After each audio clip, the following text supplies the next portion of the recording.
Bonjour et bienvenue sur Télépod, le podcast de Télécom Paris.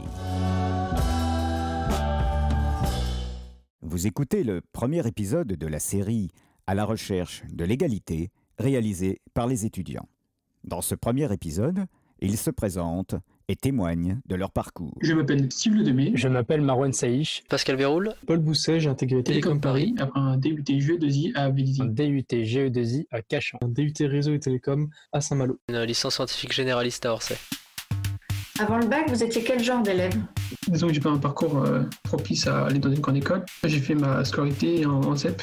Et disons que je suis plutôt du côté des bons élèves. Parce que j'ai toujours été un bon élève. Vous avez tous un petit peu le point commun de réussir assez bien sans avoir à fournir énormément d'efforts. J'étais quelqu'un de très très curieux et qui aimait tout l'aspect pratique en fait, et ce n'est pas ce qu'on retrouvait au sein du lycée. Du moins, la manière dont ces matières étaient abordées ne m'intéressait pas. Est-ce que le lycée a su vous aider dans votre orientation ? Pour moi, il n'y avait que la prépa qui permettait d'atteindre des écoles d'ingénieurs. On avait un rendez-vous obligatoire à une conseillère d'orientation au lycée. La première question, c'était est-ce que je savais ce que je voulais faire plus tard ? Je savais que je voulais finir dans une école d'ingénieur. C'est ce que je lui ai dit. Suite à ça, le rendez-vous s'est coupé court, que pour elle savait ce que je voulais faire, et du coup, J'avais une prof typiquement au lycée qui voulait que j'aille absolument dans une grande prépa, mais j'ai refusé. Ce genre de refus-là, ça a aussi construit mon parcours scolaire. En terminale, j'ai un professeur effectivement qui s'est rendu compte que je m'intéressais beaucoup à beaucoup de choses en fait en dehors des cours, et lui avait tout de suite compris que les cours ne m'intéressaient pas directement. Et donc c'est là qu'on m'a parlé justement du DUT et des IUT.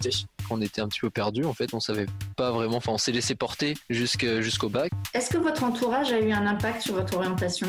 Et donc j'ai deux parents qui n'avaient pas fait des études très très longues, et c'est notamment mon meilleur ami qui lui était toujours très très rigoureux en cours, m'a fait comprendre qu'il fallait se bouger maintenant. Ça a été que comme un coup de pied au cul pour moi, parce que malheureusement, bien que mes parents étaient avec moi et l'ont toujours été, n'avaient pas cet élément nécessaire qui était de pouvoir me conseiller sur mes choix scolaires. Le responsable d'information m'a pas mal indiqué sur les grandes écoles à suivre et ce qui correspondait plus à mon profil. Et j'ai aussi un tas d'amis, de proches qui m'ont déjà reproché le fait d'aller en IUT parce que c'était pas assez reconnu aussi. Parce que j'ai eu cette autonomie-là de refuser ce qu'on me proposait.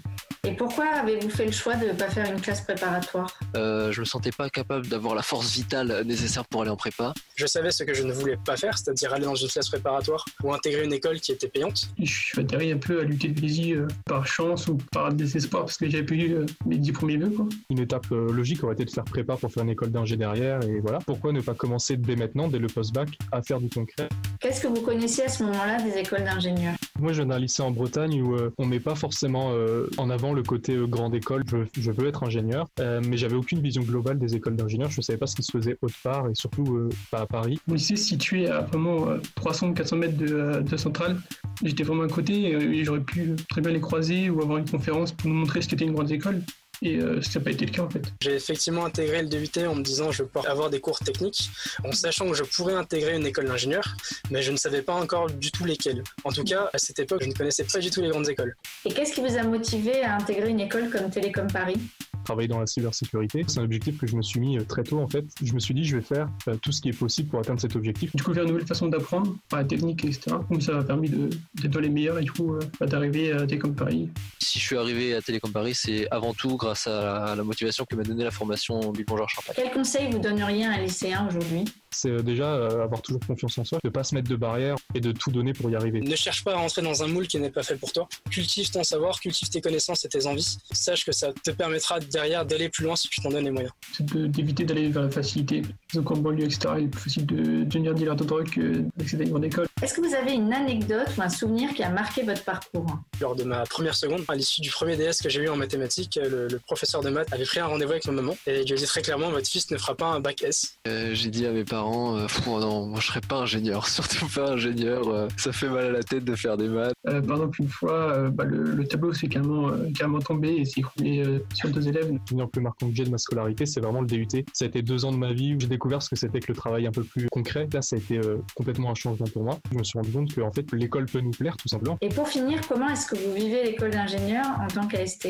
Il y a aussi un espèce de syndrome de l'imposteur quand même, d'arriver là comme ça après avoir fait un chemin considéré facile par ceux qui ont fait une classe préparatoire. Et j'ai des amis notamment, limite ils étaient dégoûtés parce qu'ils visaient cette école-là, ils n'ont pas réussi à avoir les résultats qu'il fallait pour l'avoir. Donc oui, il y a une espèce de sentiment de malaise aussi à ce niveau-là. Je me dis mais est-ce que du coup je mérite vraiment d'être ici ? Alors qu'au fond oui, j'ai travaillé comme tout le monde. C'est un sentiment qui tire vers le bas quoi. Un étudiant ou un élève qui se sent différent des autres n'a pas à se blâmer pour ça ou à se restreindre justement par celui-là cette différence. Pour moi c'est cette différence différence qui crée une richesse énorme et qui est nécessaire aussi bien pour nous que pour les autres.